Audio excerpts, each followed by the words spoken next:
Сонда қалай? Маған айтатын басқа сөзің жоқ болғаны ма? Деп Айжан жалынды.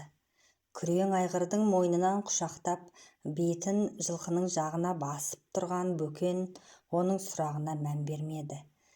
Енді бізге кездесуге болмай ма? Оған да жауап болмаған соң қолын Бөкеннің иығына қойып еді, ол иығын лезде бұрып, жоқ деп ақырып жіберіп, атының басынан қамшының сабымен ұрып қалды да, осы жорға мені құртқан, осылар деп қайта-қайта сабалады. Айғыр қарғыды, жұлқынды, бірақ жүгенге жабысқан қол оны жібермеді. Не болды саған? Осы айғыр болмағанда мен сенімен кездеспес едім деп атына шапшаң мініп жорғалата жөнелді. Үзеңгіден ұстаған Айжан етбетімен құлай жаздады. Айжанның көзі жасаурап шаңдатып бара жатқан Бөкен кешкі іңірде әбден жоқ болып кеткенше қарап тұрды. Одан кейін суық желді де сезбей, ай толып қалғанын да байқамай, сәл көрініп тұрған шамдардың жарығына қарай жүгіріп кетті. Бөкен күркеге кірместен далада тұрған атарбаға айғырын күрмей байлады да арба үстіне құлай кетті. Көзін жұмып Айжанды елестетті. Бұл қалай болды өзі? Ши байлаған жұмбақ өмір. Есіне әкесінің, балам, олар бізге туысқан болып шықты. Арамыз 7 атадан аспайды. Қарабет болма балам деген сөзі есінде. Бөкен бәрін түсінді, бәрін ұқты, бірақ кеудесі күйіп жанғандай тыным таппады. Көзін ашты. Ай мазақ қылғандай тап төбесінен жарқырап тұр екен. Ұшқан жын көбелектерді көріп, Айжанды қайтадан есіне алды. Ол көбелек қой, әдемі, нәзік көбелек. Көбелек жарыққа ұшамын деп қанатын күйдіреді. Ол күйсе, мен қарабет болып қалай өмір сүрем? Жаным 2 бөлінген секілді. Қолымды тигізуге қорқамын, өзімді ұстай алмаспын. Қайтсем екен? Ол енді басқа біреуді табар. Енді оны басқа адам сүйеді. Жоқ, деп дауыстап жіберді. Дәстүрді бұзасың, қарабет боласың дейді. Жоқ болды. Енді оны ұмыту керек. 1-2 жыл өткен соң бәрі әлі түс сияқты тек есте қалар. Ал қазір ол туралы ойланба, жетті. Сөйтіп, ойы шашырап жатқанда көз ілініп кеткен екен. Жорға арбаның үстіндегі төселген шөпті жеп болып, Бөкеннің астындағы көкке тиіскен кезде тұмсығыменен итермелеп оны оятып жіберді. Таң атып қалған екен. Ол күркедегі адамдарды оятпастан асханаға пайдаланатын күркеге кіріп қымыз ішті.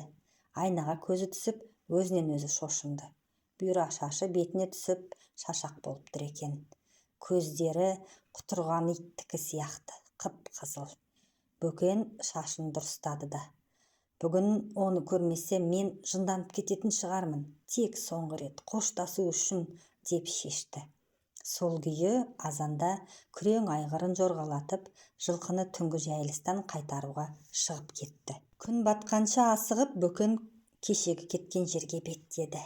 Есалаң мас адам секілді басы салбырап, жорғасын тебіншіктеп қояды да дауыстап. Сен үшін осы бейнеттің бәрі. Егер сен содан жүзіп шықпағанда, мен оны көрмейтін едім, деп күбірлейді.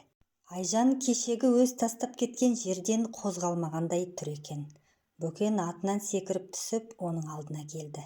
Мен білдім сені осы жерге қайтып келетініңді, деп Айжан қолын созды. Бөкен қолын алып мамықтай сезіп, еріне жақындап, оның саусағынан сүйді. Басқа сөз айтылмады. Айжанның көзінен жас парлады. Бөкен оның жасын сүйді, ерніне кермек дәм білінді. Таңдайы кеуіп қалғандай шөлдеп келіп бұлақтың суын ішкендей болды.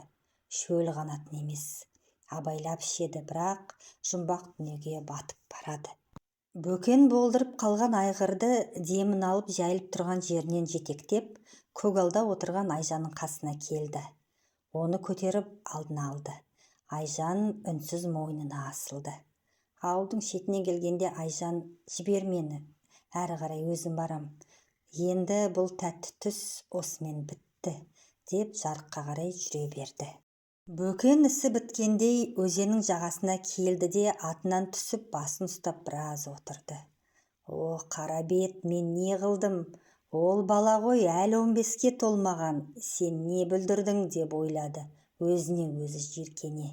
Оның үстіне бақалардың үні бір-бірімен дауласып жатқандай құлағын жарып барады. Құлағын алақанмен басып отырды да орнынан атып тұрды. «Шайтан өзен!» деп сыбырлап сөйледі. Тұрған жері оған таныс көрінгендей болды. Қамыстың арасына кірді. Тап сол жерге дәл келгенін білді. Бірақ 3 ай бұрын су жайылғанда тоғай көрінбейтін еді. Бір үйір жылқы осы жаққа шығып, сол уақытта су көтеріліп, жылқы осы бетте қалып қойғанда әкесі оған: «Мін күрең айғырды, ар жаққа жүзіп шық, олар тек осы жорғаның артынан ғана ереді» деп оны жіберген еді. Бөкен жорғасына ауырлық қылмайын деп оған ұзын арқан сүйретіп суға түсіріп жүзген.